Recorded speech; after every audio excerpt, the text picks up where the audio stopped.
কিছু কিছু বিল্ডিংয়ে দেখা যায় যে ডাইনিংটা আমাদের সিঁড়ি বা ডাইনিং অ্যাডজাস্ট থাকে, মানে ডাইনিংয়ের ভিতর দিয়ে সিঁড়িতে উঠতে হয়। আর সেগুলো জায়গা কিন্তু আমরা যে ভিডিওটা আজকে দেখাবো আপনাদেরকে, এই জায়গাগুলোই কিন্তু বেশি হয়। সেই জন্য আমরা এখানে কি করছি দেখেন, আমরা যে কলাম থেকে বিমটা একটু সামনের দিকে এগিয়ে নিছি এবং এই বিমের উপরে আমরা গাঁথনি করতেছি যাতে আমাদের সিঁড়ির মাপটা ঠিক থাকে। দেখেন আমাদের এখানে যদি আমরা 12টা যদি ধাপি করি তাহলে আমাদের 12×10 = 120 ইঞ্চি জায়গা লাগবে, কিন্তু আমরা 120 ইঞ্চি নিব না, এখানে আমরা কি করব 100 ইঞ্চি জায়গা নিব। 120 ইঞ্চি জায়গা নিলে আমাদের কলম থেকে আরও দূরত্বে বেশি চলে যাচ্ছে। আমরা যদি 100 ইঞ্চি জায়গা নিই সেক্ষেত্রে আমাদের কলম থেকে 15 ইঞ্চি আমাদের সামনে এগিয়ে আসবে, মানে সিঁড়ির র্যাম্পটা সহ। আর এখানে আমরা যে ফুকার রাখছি এই ফুকারটা হয়তো 2-1 ইঞ্চি কম বেশি হতে পারে। এখানে কিন্তু আমাদের হাইটটা হবে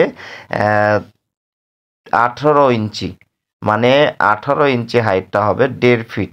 1.5 ফিট হাইট হওয়ার কারণে আমরা 3টা ধাপ এখানে একটু রাউন্ড করে দিব, 3টা ধাপ রাউন্ড করে দেবো। আর সিঁড়ির মানে ওই কলামের সাথে যে আপনারা কলমটা দেখতে পাচ্ছেন, ওই কলামের সাথে আমাদের এই রুমের দরজাটা থাকবে। আমরা দরজাটা নিব এখানে 40 ইঞ্চি এবং এখানে 3 ফিট ফাঁকা রাখবো, যাতে আমরা দরজা 40 ইঞ্চি যদি রাখার পরে যদি আমরা 3 ফিট ফাঁকা রাখি, এখানে দেখেন দরজাটাতে আমরা 41 ইঞ্চিতে দাগ দিলাম।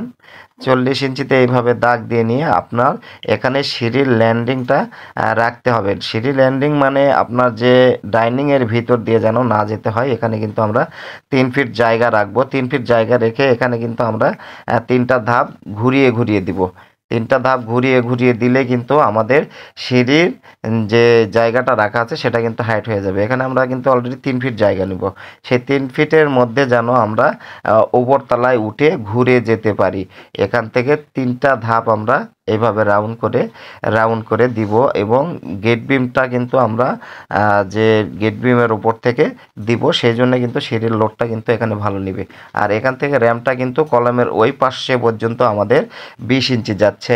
আর এখানে দেখেন কলম পর্যন্ত আমরা কিন্তু ওই পাশে গাঁথনি করে নিচ্ছি, তাতে আমাদের সিঁড়ির কিন্তু কোনো সমস্যা হবে না। কিন্তু ডাইনিংটাও আপনার আলাদা হবে এবং সিঁড়িটাও আলাদা হবে। এইভাবে কাজ করতে গেলে কি দেখা যায় যে অনেকে বলে কলামের বাইরে আপনার লোডটা যাচ্ছে। ভাই, কলামের বাইরে লোড গেলেও কিন্তু কোনো সমস্যা নাই। কলামটা কিন্তু আমরা টেনে দিয়েছি, বিমটা কিন্তু আমরা টেনে দিয়েছি, যে বিমটা কিন্তু অবশ্যই লোড নেবে এবং সিঁড়িটা কিন্তু আমাদের গাঁথনির উপরে চৌকিটা হবে। ভিডিওটি ভালো লাগলে অবশ্যই একটা লাইক, কমেন্ট, শেয়ার দিয়ে আমাদের সঙ্গেই থাকবেন। আর পরবর্তী ভিডিওতে আমরা অবশ্যই এই সিঁড়ির মাপটা কিন্তু দেখাবো, যে যখন আমরা সিঁড়িটা ঢালাই করব তখন কিন্তু পুরোটাই আপনাদেরকে মাপ দিয়ে দেখাবো যে আমাদের জায়গাটা এখানে কতটুকু থাকলো এবং কতটুকু আপনারা জায়গা হলে সিঁড়িটা নির্দিষ্টভাবে সিঁড়ির কাজটা করতে পারবেন। ঠিক আছে, ধন্যবাদ সবাইকে।